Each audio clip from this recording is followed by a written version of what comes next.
सच है।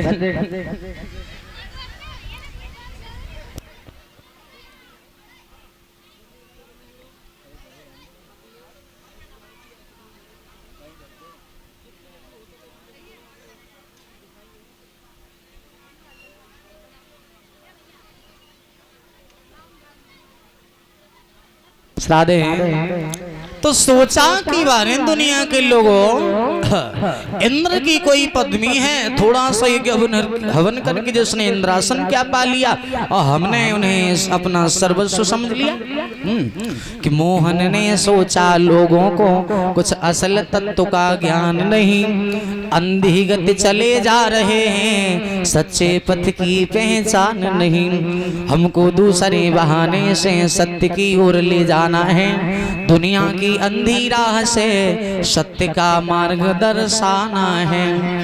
हाँ सोचा और यशोदा मैया के पास में गए भगवान, जाकर के एक बात कही है यशोदा मैया जो रसोई में पकवान बना रही है। नरेंद्र एक बात कही, मैया हमें एक बात बताओ, अब बैठ जाओ, ए बच्चों खिंच गए फोटो, बैठ जाओ, हाँ बैठ जाओ। एक बात कही यशोदा मैया, नंद बाबा जहाँ पकवान बना रहे सचिन पूछा कि मैया आज नया उत्सव और किस लिए मनाया जाता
मैया भगवान मना रही, नंद बाबा के पास में रसोई में बैठ करके एक बात कही है, मैया हमें एक बात बताइए,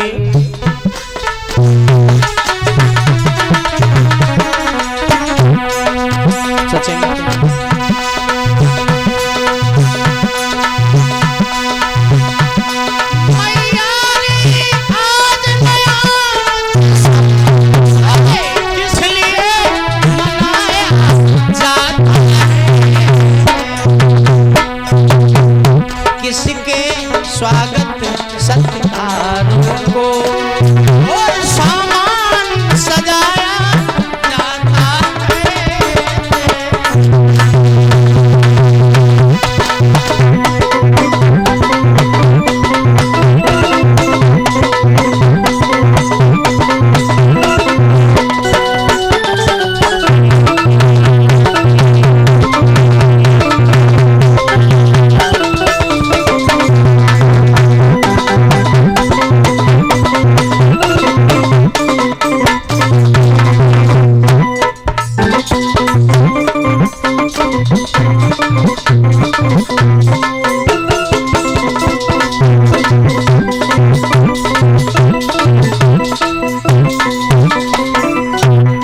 और बात पूछी बाबा, तरह तरह के साज और किस लिए आती ये स्वागत भाव से भरे हुए गीतों से मिठी जाती है।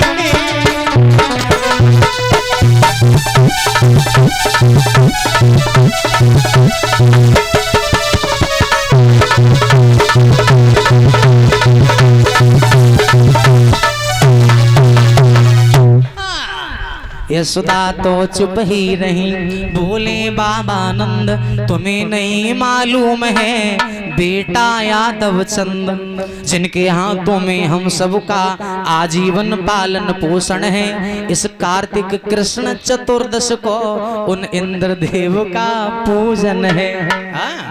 हर साल कार्तिक के महीने में कृष्ण पक्ष की चतुर्दश को हम लोग इंद्रदेव की पूजा करते हैं। क्यों, क्या होता है? बोले सुनो, जो मेघों को आज्ञा दे करके पृथ्वी पर जल बरसाते हैं, जो रिद्धि सिद्धि उपजा करके अपना धन धाम बढ़ाते हैं, मेघों की याचना करते हैं, इस कारण उन्हें रिझाते हैं।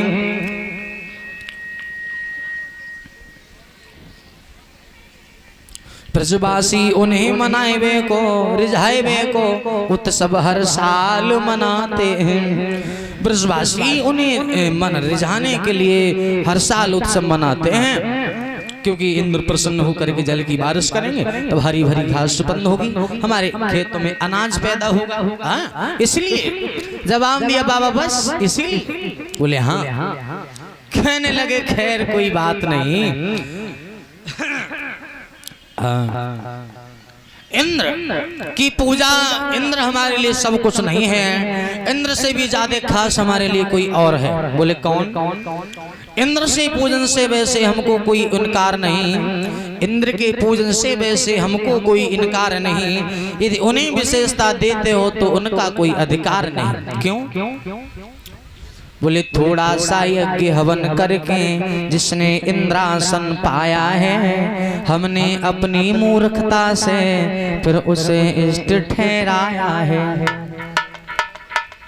नेत्रपाल दादा श्री की तरफ से 50 मुद्राओं का पुरस्कार आया। भगवान सदाशिव संपन्न स्वस्थ मस्त बनाए रखें। जवाब दिया बाबा, बतलाओ तो धन धान हमें वो इंद्र बेचारा क्या देगा, जो खुद औरों के सहारे हो वो हमें सहारा क्या देगा। जो खुद औरों के सहारे पर टिका हो वो हमें सहारा हम उससे मांगे, अरे धिक्कार है बाबा। अपने माता पिता को, परिवार जनों को, भाई जनों को लोग सम्मान करना भूल गए और दुनिया के आगे सिर झुका रहे हैं। अपनों के आगे कभी झुकना नहीं चाहा, झुकना नहीं जाना है, अपनों के आगे कभी झुकना नहीं जाना और दूसरों के जाकर लोग तलबे धोते हैं, चाटते हैं, उन्हें नमन करते हैं, उनकी पूजा करते हैं। ये तो ठीक नहीं है। अपने माता पिता का सम्मान करना नहीं जाना, अपने घर के कुल देवता को, पूज्य देवता को, जन्मदाता को, जन्म देने वाली माँ को किसी ने सम्मान देना नहीं जाना। लेकिन दुनिया के देवी देवताओं में जाकर के, तीर्थ स्थानों पर जाकर के लोग अरबों खरबों का पैसा खर्च कर देते हैं, लाखों का रुपया खर्च कर देते हैं, लेकिन लोटा भर पानी दी वो कोई मम्मी पापा को नहीं जानू है। क्या फायदा है?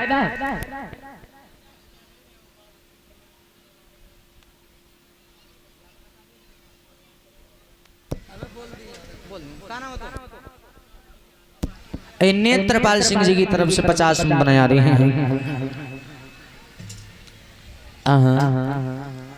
भगवान सदाशिव बनाए रखें। जवाब दिया बाबा, हमारी समझ से तो ये बाहर है और हम नहीं चाहते हैं कि जिन्होंने जन्म दिया, पाला पोसा सयाना किया, उन्हें ठुकरा करके, उन्हें रुला करके, उन्हें दुखा करके और दुनिया के किसी वस्तु की ओर निहारो, ये गलत है। अगर अपने माता पिता सुखी हैं फिर दुनिया में कहीं भटकने की आवश्यकता नहीं है। लेकिन दुनिया के लोग उन्हें ठुकरा देते हैं, उन्हें छोड़ करके, दुखी करके, रुला करके, सता करके और तीर्थ धाम में बजा करके यात्रा करते हैं, दर्शन करते हैं। वहां सुख मिलने वाला नहीं है। दशा वो है जो हम तुम्हें बता नहीं सकते। कहा कि वैसे हमारे तुम्हारे अगर भगवान देखे जाए तो एक हैं। बोले कौन? बोले सुनो बाबा, हमारे तुम्हारे भगवान कि सबका मालिक परमेश्वर है, उनका ही सच्चा पूजन है। आध्यात्मिक भाव से देखो तो अपना मालिक गोवर्धन है, जिस पर हम लोग विचरते हैं, गैया बछड़ा सब चरते हैं। जिन गोवर्धन की महिमा से दिन रात गिलोले करते हैं। गोवर्धन महाराज जो है वो हमारे सच्चे भगवान हैं। गोवर्धन महाराज जो हमारे ब्रज की शोभा है, सुंदरता है, गाय बछड़े चरते हैं, हम लोग खेलते हैं, जो शोभा देते हैं। इस बीच में विजय कुमार भैया जी की तरफ से 50 बना रहे हैं। बोलिए गोविंद भगवान की अरदास भगवान सदा सुखी संपन्न स्वस्थ और मस्त बनाए रखें हृदय से काम। कहने लगे बाबा इंद्र की पूजा छोड़ो और गोवर्धन पर्वत की पूजा कीजिए, वो हमारे सच्चे भगवान हैं, वो हमारे नारायण हैं, उससे हमें सब कुछ मिलता है। बाबा नंद कहने लगे बाबा इंद्र नाराज हो जाएंगे तो कन्हैया क्या करोगे? बोले तो हम क्या करें, नाराज हो जाएंगे तो हो जाए, तो सच होता है वो सच होता है। नाराज हो जाएंगे जल की बारिश नहीं करेंगे तो क्या हुआ? सुनता हूँ हिमगिरी पर्वत पे रोजाना वर्षा होती है, क्या इसी तरह से वहां पर भी सालाना पूजा होती है? हिमालय पर्वत पर ऐसा कोई दिन नहीं जाता जिस दिन बारिश ना होती हो। बाबा वहाँ पे कौन पूजा करता है? इंद्र का काम है जल की बारिश करना। जिसने थोड़े से गबन करके इंद्रासन पा लिया वो हमारे राजा नहीं है, वो मेघों के राजा हैं। लेकिन हम तुम अपने मार्ग से भटक गए हो, हम तुम भटक गए हो, इसीलिए हमारी तुम्हारी बुद्धि पर अपना बसाव कर लिया है, जिसने अधिकार कर लिया है। हमें तुम्हें समझना होगा, हमें तुम्हें समझना होगा, सुधरना होगा, अपने मार्ग जो चल रहे हैं उसे छोड़ करके सतमार्ग पर आना होगा। ब्रज में डंडोला पिटवाया कि सब लोग इंद्र का पूजन छोड़ करके गोवर्धन पर्वत का पूजन करेंगे। ब्रजवासियों को संदेशा दिया।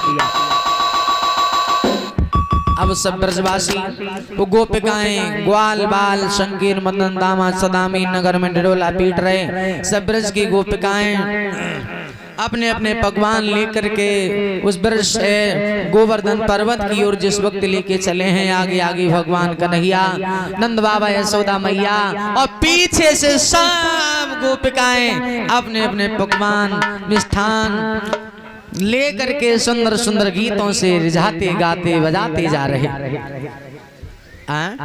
आप खड़े हो जाएं, अंगपति परीक्षित जी, नोल्ले जी, आप चारों लोग खड़े हो जाएं। सर्वप्रथम आप ही पूजन करेंगे, उसके बाद में सभी माताएं। सचिन सचिन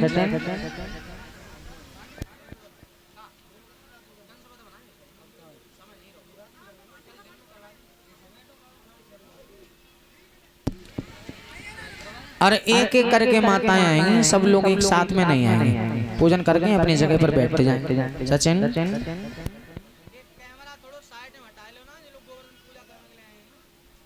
हाँ अब ठीक है, कोई दिक्कत नहीं, सही सही ठीक है। अभिषेक